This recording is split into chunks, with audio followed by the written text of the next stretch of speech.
కడపలో భారీ వర్షాలు కురుస్తున్నాయి. దీంతో మహాసంకల్ప దీక్ష ఏర్పాట్లకు అంతరాయం ఏర్పడింది. దీనికి సంబంధించి పూర్తి డీటెయిల్స్ మా ప్రతినిధి లక్ష్మీనాథ్ అందిస్తారు. Lakshminath, over to you.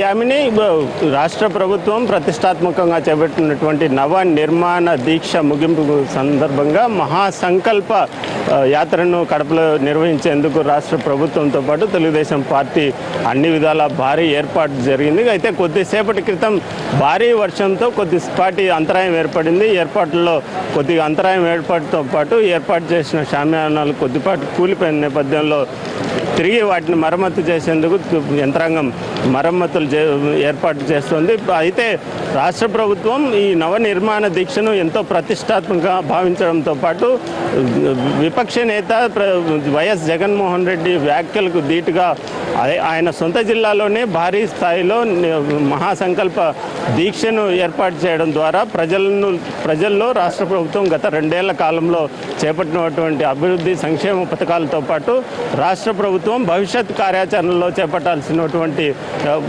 కార్యక్రమాలను ఏకరూపు పెట్టేందుకు ఈ సభా వేదికను ఎంచుకునింది. అయితే అదే భారీ స్థాయిలో దీక్ష యాత్ర సభాస్థలిని కూడా నిర్మించడం జరిగింది. అయితే వర్షం కారణంగా కొద్దిపాటి అంతరాయం ఏర్పడినా కూడా సాయంత్రం లోపు వర్షం ఎలాంటి అంతరాయం కలిగించకపోతే సభ యథావిధిగా జరిగే అవకాశం ఉంది. ప్రస్తుతం సభా ప్రాంగణంలో మనం ఉన్నాం.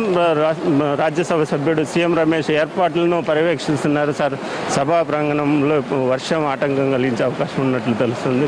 ప్రత్యామ్నాయంగా ఏర్పాట్లన్నీ బ్రహ్మాండంగా జరిగినాయి. ఏ కార్యక్రమానికైనా శుభసూచకం వర్షం. అది మరి ఈ రాయలసీమకు ఈ వర్షం కూడా అవసరం. ఇంకొక 2 గంటల్లో 3 గంటల్లో ప్రారంభమయ్యే సభకు ఇంకొక అర్ధ గంటలో కానీ 3/4 గంటలు కానీ వర్షము ఆగిపోతుందని ఆశిస్తున్నాం. తప్పకుండా మళ్ళీ చిన్న చిన్న మరమ్మతులు చేసుకొని ఈ మీటింగ్ యథాస్థితి జరుగుతుంది.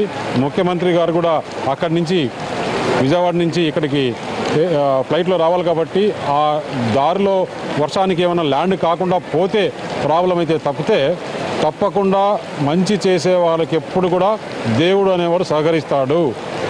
ఈ కడప జిల్లాలో ఈ సభ భారీ బహిరంగ సభ, రాష్ట్రానికి ఒక మెసేజ్ ఇచ్చే సభ. ఇది రాష్ట్ర ప్రజలకు మేలు జరిగేదానికి ఒక మెసేజ్ ఇచ్చే సభ కాబట్టి తప్పకుండా ఈ సభ విజయవంతం అవుతుంది.